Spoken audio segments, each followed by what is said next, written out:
ಮುಂಜಾನೆಯ ಮಾತಿಗೆ ಎಲ್ಲರಿಗೂ ಸ್ವಾಗತ. ಇಂದಿನ ವಿಷಯ ಕರುಣೆಯ ಗೋಡೆ. ನಾವು ಹಂಪೆಗೆ ಹೋಗ್ತೀವಿ. ಅಲ್ಲಿ ಕಲ್ಲಿನಿಂದ ಸಂಗೀತ ಹೊರಡಿಸುವ ಮಂಟಪ ಮಾಡಿದ್ದಾರೆ, ಕಲ್ಲಿನ ರಥ ಮಾಡಿದ್ದಾರೆ. ನಮ್ಮ ಕೆಲಸ ಏನು? ಅವುಗಳನ್ನು ನೋಡಿ ಸಂತೋಷ ಪಡೋದು. ಯಾಕಂದರೆ ನಮಗೆ ಕಲ್ಲಿನ ರಥ ಮಾಡಲು ಆಗಲ್ಲ, ಸಂಗೀತದ ಮಂಟಪ ನಿರ್ಮಿಸಲೂ ಆಗುವುದಿಲ್ಲ. ನಾವು ಅಲ್ಲಿಗೆ ಹೋಗಿದ್ದು ಯಾತ್ರಿಕರಾಗಿ ಎನ್ನುವುದು ನಮಗೆ ನೆನಪಿರಬೇಕು. ಆದರೆ ನಾವು ಏನು ಮಾಡುತ್ತೇವೆ? ಅಲ್ಲಿನ ಕಲ್ಲಿನ ಮೇಲೆ ನಮ್ಮ ಹೆಸರು ಬರೆದು ಬರ್ತೇವೆ, ಚಿತ್ರ ಬಿಡಿಸುತ್ತೇವೆ.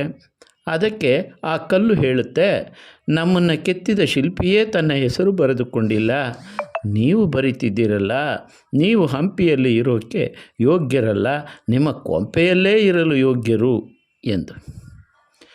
ಹಂಪೆ ಇರೋದು ಕೆಡಿಸುವುದಕ್ಕಲ್ಲ, ನೋಡಿ ಸಂತೋಷ ಪಡುವುದಕ್ಕೆ. ಅದನ್ನು ಅರಿಯಬೇಕು ಮನುಷ್ಯ. ಹಾಗೆಯೇ ಈ ಜಗತ್ತು ಎನ್ನುವುದು ಒಂದು ಯಾತ್ರಾ ಸ್ಥಳ. ನಾವು ಇಲ್ಲಿಗೆ ಯಾಕೆ ಬಂದಿದ್ದೇವೆ ಅಂದರೆ ಇಲ್ಲಿರೋದನ್ನು ನೋಡಿ ಸಂತೋಷ ಪಡುವುದಕ್ಕೆ ಹೊರತು ಕೆಡಿಸುವುದಕ್ಕಲ್ಲ. ಒಂದು ಗುಬ್ಬಿ ಇರುತ್ತೆ, ಅದು ಅಲ್ಲೊಂದು ಇಲ್ಲೊಂದು ಬಿದ್ದಿರುವ ಹುಲ್ಲಿನ ಕಡ್ಡಿ ತೆಗೆದುಕೊಂಡು ತನ್ನ ಮನೆ ಕಟ್ಟಿಕೊಳ್ಳುತ್ತೆ. ಅದೇನು ಆರ್ಟಿಸ್ಟೇ, ಇಂಜಿನಿಯರೇ?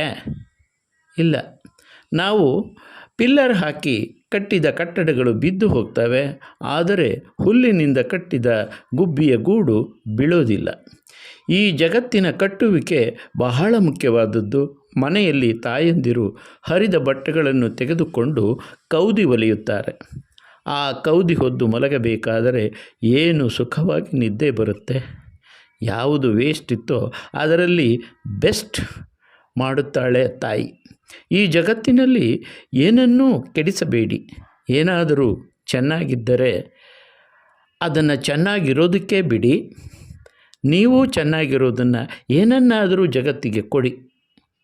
ಒಂದು ಸರೋವರ ಇತ್ತು, ಅದರಲ್ಲಿ ಕುರಿ ನೀರು ಕುಡಿಯುವುದನ್ನು ನೋಡಿ ಅದು ನೀರಿನಲ್ಲಿ ಕಾಲು ಹಾಕುವುದಿಲ್ಲ, ಕಾಲು ಮಡಚಿ ನೀರಿಗೆ ತಾಗದಂತೆ ಇಟ್ಟುಕೊಂಡು ನೀರು ಕುಡಿಯುತ್ತೆ. ಆಕಳು ಕೂಡ ಹಾಳು ಮಾಡದೆ ನೀರನ್ನು ಕುಡಿಯುತ್ತೆ. ಎಮ್ಮೆ ಬಂದು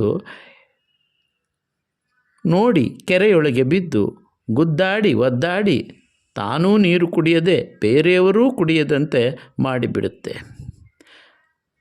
ನಮ್ಮೂರು ಅನ್ನೋದು ಕೂಡ ಸ್ವಚ್ಛ ಸರೋವರ. ಇದನ್ನು ಕೆಡಿಸಬಾರದು, ನಾವು ಬದುಕಿಸಬೇಕು.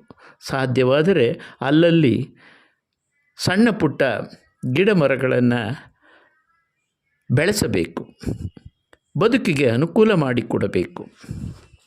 ಹಾಗೆಯೇ ಸ್ವಚ್ಛವಾಗಿ ನಮ್ಮೂರನ್ನು, ನಮ್ಮ ಊರಿನ ಸುತ್ತಮುತ್ತಲನ್ನು ಇಟ್ಟುಕೊಳ್ಳಬೇಕು. ಇದೇ ನಿಜವಾದ ಜೀವನ. ಇರಾನ್ ದೇಶದೊಳಗೆ ಒಂದು ಸಣ್ಣ ಗೋಡೆ ಕಟ್ಟಿ ಅದಕ್ಕೆ ಕರುಣೆಯ ಗೋಡೆ ಎಂದು ಹೆಸರಿಟ್ಟ. ಅದರ ಮೇಲೆ ನಿಮಗೆ ಬೇಡವಾದದ್ದನ್ನು ತಂದು ಇಲ್ಲಿಡಿ, ನಿಮಗೆ ಬೇಕಾದದ್ದನ್ನು ತೆಗೆದುಕೊಂಡು ಹೋಗಿ ಎಂದು ಬರೆದ.